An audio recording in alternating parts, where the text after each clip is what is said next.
여러분 안녕하십니까? 코스피가 외국인과 기관의 동반 매도 속에 급락하며 결국 장중 5천선을 내줬습니다. 차기 미국 연방준비제도 의장으로 케빈 워시 전 연준 이사가 지명된 여파에 국내 증시도 크게 흔들리고 있는데요. 달러원 환율도 치솟아 1,460원대를 위협하고 있습니다. 코스피 결국 5천선 내줬습니다. 이민우 기자. 네, 코스피가 오후 1시 8분쯤 5.5% 떨어진 4,933.58까지 추락하며 5천선을 내줬습니다. 앞서 한국거래소는 코스피 200 선물 종목이 5% 이상 급락하자 오후 12시 31분경 일종의 비상 브레이크인 매도 사이드카를 5분간 발동하기도 했습니다. 오후 2시 55분 코스피는 하락폭을 소폭 줄이며 5% 넘게 떨어진 4,961.02에 거래되고 있습니다. 특히 외국인들과 기관이 각각 2조 7천억 원, 1조 5천억 원 넘게 팔아치우며 지수를 끌어내리고 있습니다. 시가총액 상위 10종목은 모두 파란불이 들어왔는데요. 5,000피의 1등 공신이었던 삼성전자와 SK하이닉스는 각각 6% 가까이 8% 넘게 빠졌습니다. 코스닥 지수도 4% 넘게 빠지면서 1,100선을 한때 내줬습니다. 네, 또 이 환율은 1,460원대를 넘어섰죠. 그렇습니다. 달러원 환율은 21원 40전 오른 1,460원 90전에 거래되면서 1,460원을 넘었습니다. 환율은 장 초반 11원 50전 오른 1,451원에 개장한 이후 상승폭을 확대하고 있습니다. 차기 미국 연방준비제도 의장으로 케빈 워시 전 연준 이사가 지명되면서 강달러 기조가 명확해졌기 때문인데요. 통화 긴축을 선호하는 워시 지명자의 매파 성향이 부각되면서 미국 기준금리 인하 기대가 축소되고 달러가 강세를 보일 거란 전망에 따라서입니다. 또 이란 등 중동의 지정학적 위기도 달러에 기름을 부었습니다. 원화와 동반 흐름을 보이는 엔화도 다시 약세 흐름을 나타내고 있습니다. 달러 강세 현상으로 달러 가치를 나타내는 달러 인덱스는 어제보다 0.2% 오른 97.18에 나타내고 있습니다. SBS 비지 이민호입니다. 질주를 이어가던 금과 은 가격에도 제동이 걸렸습니다. 조정에 들어간 금과 은을 대신할 귀금속 피난처에도 관심이 모아지고 있는데요. 취재기자 연결해 알아보겠습니다. 신성우 기자. 네, 신성우입니다. 네, 주말 사이 귀금속 가격이 폭락했는데 현재는 어떻습니까? 네, 국제 금 가격은 온스당 4,500달러 선에서 움직이고 있습니다. 지난주 온스당 5,500달러마저 넘어서며 곧 6,000달러를 돌파할 것이란 전망도 나온 바 있는데요. 주말 사이 크게 꺾이며 5,000달러 선을 내주더니 좀처럼 회복하지 못하는 양상입니다. 은 가격의 하락세는 더욱 심각했는데요. 110달러 선을 웃돌다 하루아침에 30% 넘게 떨어지며 70달러 선까지 추락하더니 지금도 70달러 중반에서 움직이고 있습니다. 차기 미국 연준 의장으로 케빈 워시 전 연준 이사가 지명된 영향인데요.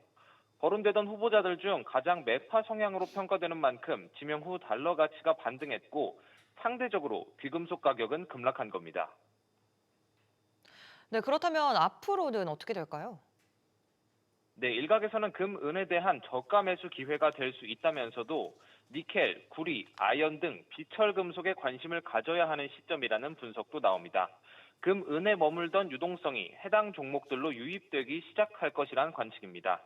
실제로 새해 들어 구리, 니켈 가격은 약 6% 상승했고 아연 가격은 10% 가까이 올랐습니다. 관련 ETF로도 뭉칫돈이 몰리고 있는데요. 대표적 구리 투자 ETF인 타이거 구리 실물의 순자산은 올해 2배 넘게 불어났습니다. 이렇게 금, 은으로부터 비철 금속이 바통을 넘겨받으며 원자재 슈퍼사이클이 시작될 것이란 관측도 제기됩니다. SBS 비즈 신성우입니다. 이어서 부동산 관련 소식입니다. 주말 사이 이재명 대통령이 부동산과 관련된 SNS 게시글을 4차례나 올리며 이 다주택자에 대한 압박 수위를 더 높였습니다. 다만 다주택자에 대한 압박은 똘똘한 한 채에 대한 쏠림으로 인기 지역 집값을 더 밀어올릴 수 있다는 게 시장의 우려인데요. 대통령의 발언과 시장 상황까지 짚어보겠습니다. 안지혜 기자. 네, 이 대통령이 부동산 투기와 전면전을 선포한 것 같습니다. 네, 이 대통령은 주말 이틀간 또다시 4개의 부동산 메시지를 SNS에 올리면서 정부에 맞서지 말라라는 입장을 반복했습니다. 지난달 30일 망국적 부동산 정상화는 불가능할 것 같으냐, 5,000피 계곡 정비보다 훨씬 쉽고 더 중요한 일이라고 강조한 데 이어서 어제는 다주택자 중과세 유예 종료에 대해 그나마 우리 사회가 준 중과세 감면 기회를 잘 활용하시기 바란다. 아직 100일이나 남았다라고 다주택자를 향해 마지막 기회라는 경고 메시지를 보냈는데요. 필요하다면 강력한 수단을 쓰겠다고도 시사했습니다. 시장은 당장 다주택자를 중심으로 재산세와 종합부동산세 등 보유세부터 주택 양도소득세 장기보유 특별공제 감면 축소에 이르는 세금 제도가 개편될 가능성에 주목하고 있습니다. 네, 그런데 이렇게 대통령이 연일 강경한 메시지를 내놓는 건 그만큼 집값이 안 잡히고 있다는 방증인데 싶은데요. 네, KB부동산 월간주택 시계열 통계에 따르면 지난 1월 강남과 서초 등 한강 이남 11개 구의 중소형 아파트 값은 평균 18억 원대로 집계됐습니다. 지난해 12월보다 1% 가까이 올랐습니다. 이렇게 되면서 서울 중소형 면적 아파트 기준이 처음으로 18억 원을 돌파했는데요. 지난해 6.27 대책과 10.15 대책 등 초강력 대출 규제로 구매력은 낮아졌지만 상급지 갈아타기 수요가 여전한 가운데 대형보다는 상대적으로 가격 부담이 적고 또 대출을 더 받을 수 있는 중소형 면적을 선택하는 수요가 증가하고 있는 것으로 풀이됩니다. SBS 비즈 안지혜입니다. 정부에서는 대출 규제 강화 카드를 다시 꺼내들면서 대통령 발언에 박자를 맞추고 있습니다. 최근 대출 규제의 핵심인 총부채 원리금 상환 비율, 이른바 DSR 규제에 그간 포함되지 않았던 소액 대출까지 포함시키는 방안이 검토됩니다. 오수영 기자. 네, DSR 미포함 기준이 원래는 1억 원이었는데 그 이하 대출까지도 포함이 거론되는 거죠? 그렇습니다. 금융당국은 규제 사각지대를 메운다는 기조하에 1억 원 이하 대출까지 DSR 정식 규제에 포함할지 여부를 검토하고 있습니다. 앞서 금융위원회는 2024년부터 총액 1억 원 미만 대출에 대해서도 은행권의 내부 관리용 DSR을 산출하도록 했으나 정식 DSR 규제에는 포함하지 않았습니다. 원리금 전체를 DSR 산식에 반영하거나 현행 전세대출 규제처럼 이자 상환분만 별도로 떼어 DSR 규제에 포함할 가능성이 거론됩니다. 금융당국은 전세대출을 DSR에 포함할지 여부도 함께 들여다보고 있습니다. 현행 수도권과 규제지역 내 1주택 이상 보유자에 한해 전세대출에 DSR 규제를 적용하고 있는데요. 이를 무주택자로 확대하는 방안에 더해 현재 이자 상환분만 DSR에 반영하고 있는 1주택자 대상 DSR 규제를 원금까지 확대하는 방안도 같이 언급되고 있습니다. 네, 금융위원장의 예고가 현실이 되는 모습입니다. 그렇습니다. 이학원 위원장은 지난달 28일 기자간담회에서 신규 취급된 대출 가운데 실제 DSR이 적용되는 비중은 약 40% 수준으로 아직 많지 않다면서도 상환 능력 중심의 여신관리 체계를 강화하는 차원에서 DSR 적용 확대 기조는 유지할 것이라고 밝혔습니다. 당시 이 위원장은 구체적인 적용 범위나 시점은 그때그때 종합적으로 고려하겠다고 했던 바 있습니다. SBS 비즈 오수영입니다. 금융사고 발생 시 누가 어떤 책임을 져야 하는지 규정하는 책무구조도가 저축은행 업권에도 도입됩니다. 본격적인 도입을 앞두고 업계 전반에 적용할 표준안이 나왔는데 이 취재기자 연결해 알아보겠습니다. 류선우 기자. 네, 류선우입니다. 네, 업계 가이드라인이 배포된 거죠? 네, 저축은행중앙회는 지난달 20일 저축은행 책무구조도 표준안을 회원사에 배포했습니다. 임원별로 책임져야 하는 내부 통제 대상 업무의 범위와 내용을 명확히 하는 책무구조도는 금융회사가 각자 특성을 고려해 만들어 금융당국에 제출하는데요. 소규모 업체가 많은 저축은행 업권 특성상 업체들이 개별적으로 준비하기엔 부담이 크다고 보고 금융당국과 중앙회가 협업해 태스크포스를 꾸려 만든 게 이번 표준안입니다. 표준안은 자산 규모에 따라 7천억 원 이상, 7천억 원 미만으로 나눠 두 버전으로 마련되는데요. 7천억 원 이상 버전 표준 조직 구성안은 웰컴과 OK, DB, 우리금융, 하나저축은행을 대표회사로 선정해 이들 회사 조직도를 바탕으로 표준 조직도를 도출했습니다. 책무 배분 대상 임원 목록 표준안은 경영관리에 이사회 의장 등 5명, 지정책임자의 대표이사 등 6명, 금융영업의 개인 금융본부장 등 4명으로 구성됐고요. 자산 규모 7천억 원 미만 회사는 이보다 다소 간소화해 구성됩니다. 사업권 여느 책무구조도와 마찬가지로 대표이사는 임원별로 책무를 적절하게 배분하고 내부 통제 등의 최종 책임을 집니다. 네, 그렇다면 업계 책무구조도 도입은 언제부터 되는 건가요? 네, 대형 업체들과 지주 계열사들은 표준안과 별도로 자체적인 책무구조도를 마련해 왔기 때문에 상대적으로 빠른 도입이 가능할 전망인데요. 금융감독원이 지난달 시범운영 지침을 발표하고 참여를 독려하고 있어 당장 이달부터 책무구조도를 제출하는 업체들이 있을 것으로 파악됩니다. 아직 준비가 덜 된 중소형 업체들도 이번에 배포된 표준안을 참고해 책무구조도 마련에 속도를 낼 전망인데요. 자산 규모 7천억 원 이상 저축은행은 올해 7월 2일까지, 나머지 저축은행은 내년 7월 2일까지 채무 구조들을 제출해야 합니다. SBS 비즈 류선입니다. 특별구역의 각종 규제 완화와 세제 혜택을 주는 특구 제도는 실제 조성된 것만 2,400여 개로 추정되는데요. 그간 부처별로 관리돼 전체 현황이 한 번에 파악되지 않았는데 정부가 이번에 처음으로 실태 점검에 들어간 걸로 파악됐습니다. 지웅배 기자. 네, 지웅배입니다. 네, 기획예산처가 작업에 나선 거죠? 네, 기획처는 재정구조혁신 태스크포스를 주축으로 최근 각 부처에 특구 관련 현황 파악을 요청하는 공문을 보냈습니다. 특구 종류와 예산 규모, 근거 법령과 현재 운영 상태 등을 조사하기 위해서입니다. 특구 간의 정부 지원이나 정책 목적이 겹치지는 않는지, 관리체계 전반을 점검할 필요가 있는지 등 따져보겠다는 판단입니다. 취합된 결과에 따라 개선 사항을 내년 예산 편성 과정에 반영할 걸로 보입니다. 더 나아가 제도 자체가 문제일 경우 법 제도도 정비하겠다는 계획입니다. 기획처는 이번 주 중에 부처들로부터 요청 내용을 받아보고 제도 개선 방향성을 정하는 추가 회의를 이달 내에 진행할 예정입니다. 네, 그간 종합적인 관리가 부재했다는 문제의식에서 출발한 거죠? 네, 특구 관련 법은 80여 개 수준이지만 제도 아래 지정된 지역은 2,400여 곳에 달할 걸로 추정됩니다. 세제 혜택의 재정 지원, 규제 특례도 주는데 이를 총괄 관리하는 부처가 없어 관리 공백이 지적돼 왔습니다. 제도 취지상 특정 목적으로 기관과 지역을 한정해 지원해야 하는데 제도 구조상 정비가 쉽지 않아 특구가 누적돼 왔다는 평가가 나옵니다. 특히 현 정부가 메가특구 연계 방안까지 내놓은 상황에서 기존 특구 정비 필요성도 커지는 상황입니다. 이에 기획처가 주도적으로 나선 겁니다. 다만 오는 6월 지방선거를 앞둔 만큼 지역 주민 반발 등은 변수일 전망입니다. SBS 비즈 지웅배입니다. 산업은행 계열사 KDB생명이 비용을 줄이기 위해 점포 구조 조정에 나섰습니다. 매각에 번번이 실패한 KDB생명은 현재 7번째 도전에 나선 상황인데요. 취재기자 연결합니다. 최윤아 기자. 네, 최윤아입니다. 네, 문을 닫는 오프라인 창구가 어느 곳들입니까? 네, KDB생명이 운영하는 대면 창고 금융프라자 수원과 대구 지점이 문을 닫습니다. 두 곳은 오는 20일까지만 정상 운영되고 사흘 뒤인 23일부터는 영업을 종료하는데요.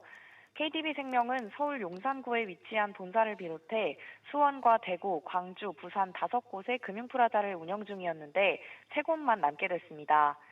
금융프라자는 평일 오전 9시부터 오후 4시까지 영업하며 보험금 지급과 사고 접수, 증명서 발급 등 업무를 담당하는 대면 창구입니다. 금융프라자 외 일반 지점은 서울중앙지역 본부 등 9곳이 남게 됐습니다. 네, 그렇다면 왜 문을 닫는 겁니까? 고객 이용률이 저조해 비용 효율화를 한다는 설명인데요. KDB생명 측은 콜센터나 우편 접수, 디지털 등 비대면 중심으로 전환을 추진하고 있다며 유관 부서의 고도화를 진행 중이다라고 설명했습니다. 하지만 매각 실소생 KDB생명이 재무 부담을 덜어내려는 것이라는 분석도 나오는데요. KDB산업은행은 지난 2014년 이후 6번에 걸쳐 KDB생명의 매각을 추진했지만 재무 건전성이 발목을 잡으며 모두 불발됐습니다. KDB생명은 자본 잠식에 빠진 상태로 지난해 9월 말 기준 자기 자본은 마이너스 1,017억 원입니다. 업계에서는 건전성 회복을 위해 1조 원가량의 추가 자금이 필요할 것으로 보고 있습니다. SBS 비즈 최윤아입니다.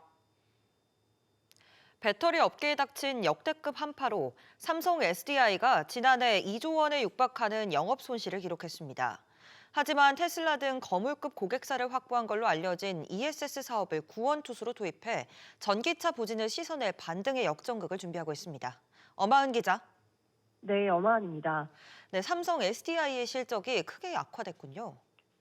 네, 삼성 SDI의 지난해 영업 손실은 1조 7천억 원에 달하면서 전년 동기 대비 적자 전환했습니다. 연간 매출은 13조 2천억 원으로 전년 동기 대비 20% 급감했습니다. 4분기 매출은 3조 8천억 원, 영업 손실은 2,992억 원을 기록했습니다.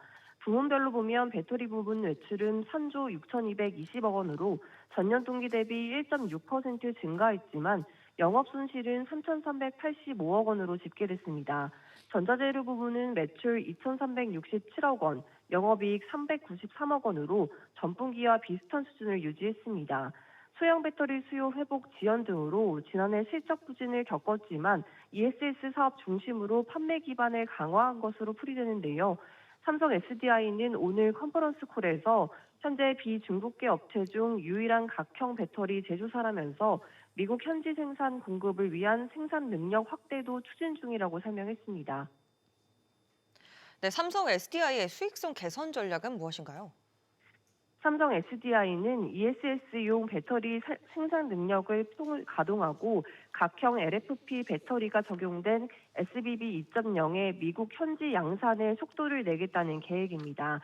전기차용 배터리는 신규 고객 대상 판매를 토대로 실적을 개선하겠다는 계획입니다. 삼성 SDI는 지난달 미국 법인을 통해 ESS용 배터리 공급 계약을 체결한 바 있는데요. 업계에선 고객사가 테슬라일 수 있다는 관측이 나오면서 기대감이 쏠리고 있습니다. 다만 신규 공장 초기 양상 본격화 과정에서 고정비 부담이 지속되는 만큼 단기간 내 수익성 개선은 어렵다는 관측도 나옵니다. SBS 비즈 엄하은입니다.